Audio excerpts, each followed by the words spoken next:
सम्राट अशोक ने बुद्ध नीति में आकर के कितने बड़े बदलाव किए। जब व्यक्ति का मानसिक बदलाव होता है तो वो बहुत सारी चीज़ों को बदलता है। और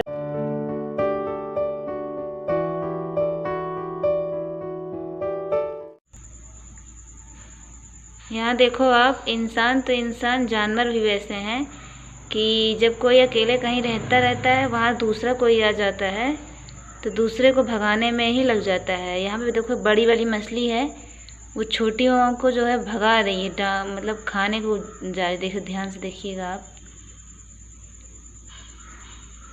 छोटी वाली मछलियाँ आज आई हैं, आज उनको लाकर इसमें रखा गया है। और बड़ी वाली मछली बहुत काफ़ी 1 महीने से है। ये है बड़ी वाली मछली, ये जो हिल रही है। यहाँ पे छोटी छोटी मछलियाँ हैं। इधर से आप देखो, ये बहुत छोटी सी है।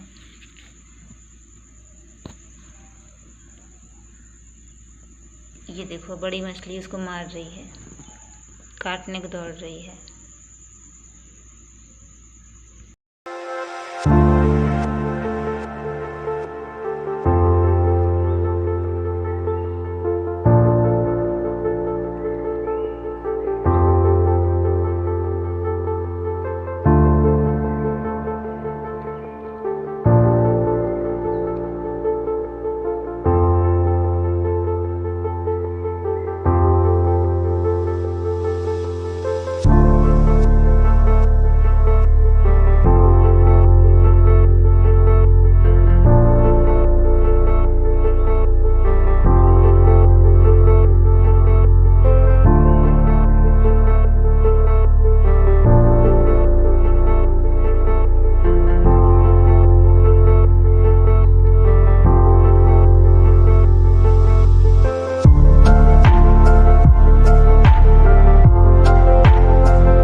आज अशोक विजयदशमी के दिन हम लोगों ने पूड़ी बनाई है और यहाँ पे खा रहे हैं। आप लोगों ने क्या बनाया है बताइएगा। वैसे खाने के लिए दिन नहीं देखना चाहिए, जब आपकी इच्छा हो तो आप बना के खाओ। साथियों, आज विजयदशमी है और इस विजयदशमी को हम जो है अशोका विजयदशमी के नाम पे मनाते हैं। और अशोका विजयदशमी मनाने के पीछे का कारण क्या है, ये हम आज जानेंगे। बहुत सारे लोगों को जो है इस तरह की अज्ञानता है, वो जानते नहीं हैं कि विजयादशमी और विजयदशमी में क्या फ़र्क है, और वो इसे विजयादशमी कह देते हैं, जबकि ये विजयदशमी है, अशोका विजयदशमी। तो आज अशोका विजयदशमी हम क्यों मनाते हैं, आइए जानते हैं।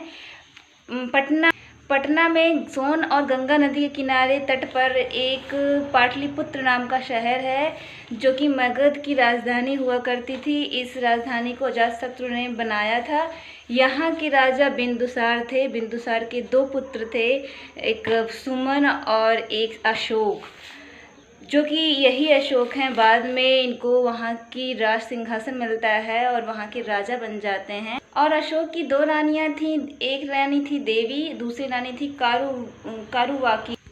देवी से इनके 2 औलादें थीं। पहले थे महेंद्र, दूसरे थे संघमित्रा। यही वो दोनों लोग हैं जिन्होंने बाद में बौद्ध धर्म का प्रचार प्रसार किया, उसका जगह जगह उसके बारे में बताया। अशोका विजयदशमी मनाने के पीछे का कारण ये है कि कलिंग युद्ध जब हो रहा था, तब वहाँ पर इतनी ज़्यादा भारी संख्या में सैनिक मारे गए थे, जिसकी वजह से जब सम्राट अशोक वहाँ से लौट रहे थे, तब जो है उन्होंने रास्ते में देखा कि बहुत सारे लोग, बहुत सारे सैनिक सब मरे पड़े हैं। पूरा हर जगह खून बिखरा हुआ है, बच्चे औरतें सब रो रहे हैं, बिलख रहे हैं। तो ये सब जब उन्होंने देखा तो उन्हें बहुत ज़्यादा अंदर से दुख हुआ और वहीं से एक भिक्षु जो कि बौद्धिस्ट भिक्षु थे वो वहाँ से गुजर रहे थे। तो उन्होंने राजा से पूछा कि राजा आप ये बताओ कि लाखों लोगों का खून बहाकर जो ये आपको विजय मिली है, क्या यह एक सच्ची विजय है? क्या आपके इस विजय पर मानवता विकास करेगी और क्या इस विजय पर कलिंग का निर्माण हो पाएगा? भिक्षु ने बहुत तरह के उनसे प्रश्न पूछे और अशोक जो है, सम्राट अशोक वो जो है भावनात्मक हो गए और उन्हें बहुत दुख हुआ इस चीज़ का कि उनकी वजह से इतने सारे सैनिक मारे गए हैं, इतने सारे लोग रो रहे हैं, बिलख रहे हैं, तो उन्हें बहुत तकलीफ़ होती है और वो वहीं से कुछ प्रण लेते हैं।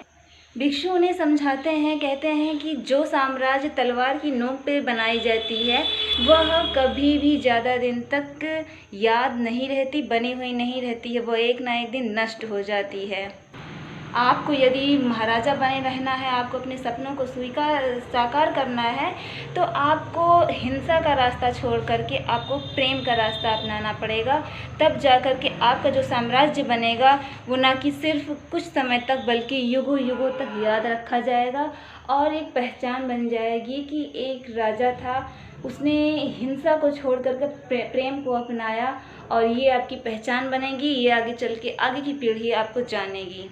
फिर यहीं से सम्राट अशोक ने जो है बुद्ध धर्म को अपनाने की घोषणा की। उन्होंने सारे हिंसक अपने काम छोड़ दिए और उन्होंने यहाँ तक कि खास अपने रसोइये में जाकर कहा कि हमारे रसोइये में जो ब्राह्मणों के लिए मांसाहार बनता है, उनके भोजन के लिए सुविधाएं की जाती हैं, आज से ये सब बंद होना चाहिए।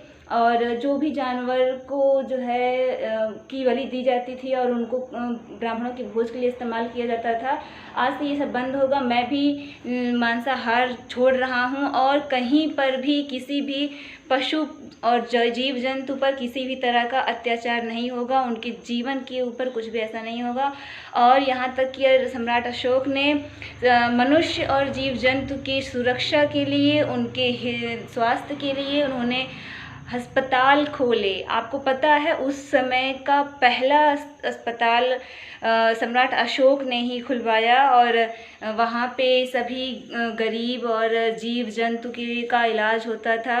तो ये एक बहुत ही बड़ी बात है और उस वक्त से ही अस्पताल का चलन चल गया। तो ये आप सोच सकते हो कि सम्राट अशोक ने बुद्ध नीति में आकर के कितने बड़े बदलाव किए। जब व्यक्ति का मानसिक बदलाव होता है तो वो बहुत सारी चीज़ों को बदलता है और जब उसे ज्ञान हो जाता है कि हाँ क्या सही है क्या गलत है, तो वो बहुत कुछ चेंज करता है। और उसी दिन सम्राट अशोक ने भिक्षुओं की पंक्तियों को दोहराया, बुद्धं शरणं गच्छामि, बुद्धं शरणं गच्छामि, संघं शरणं गच्छामि। इसके बाद उन्होंने जो है बुद्ध धर्म को अपना लिया और उसी दिन से ही हम उस दिन को ही अशोका विजय दशमी के नाम से मनाते हैं। और बाबा साहेब ने भी उसी दिन 1956 में बुद्ध धर्म की दीक्षा दी थी, क्योंकि उसी दिन सम्राट अशोक ने इतना बड़ा बदलाव खुद के अंदर किया था। वो एक महाराजा और बहुत बड़ा शक्तिशाली व्यक्ति था, उसके आगे कोई भी राज्य का राजा टिक नहीं पाता था। जब सम्राट अशोक ने जीव जंतु और मनुष्यों के लिए औषधालय खोला, तब लोग उन्हें देव नाम प्रियदर्शी अशोका के नाम से जानने लगे और उनका नाम पड़ गया। तो आपको ये जानना चाहिए कि आज का ये विजयदशमी हम अशोका विजयदशमी के नाम से मनाते हैं।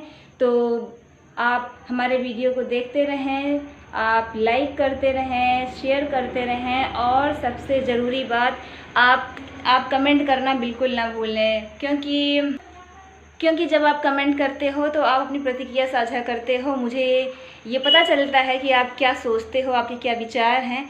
तो अपने विचार रखना ना भूलें। तब तक मिलते हैं अगले वीडियो में। जय भीम, नमो बुद्धाय, कीप सपोर्टिंग। कह रही है मेला देखने, कह रही है मेला घूमेंगे। मेला कहाँ गई?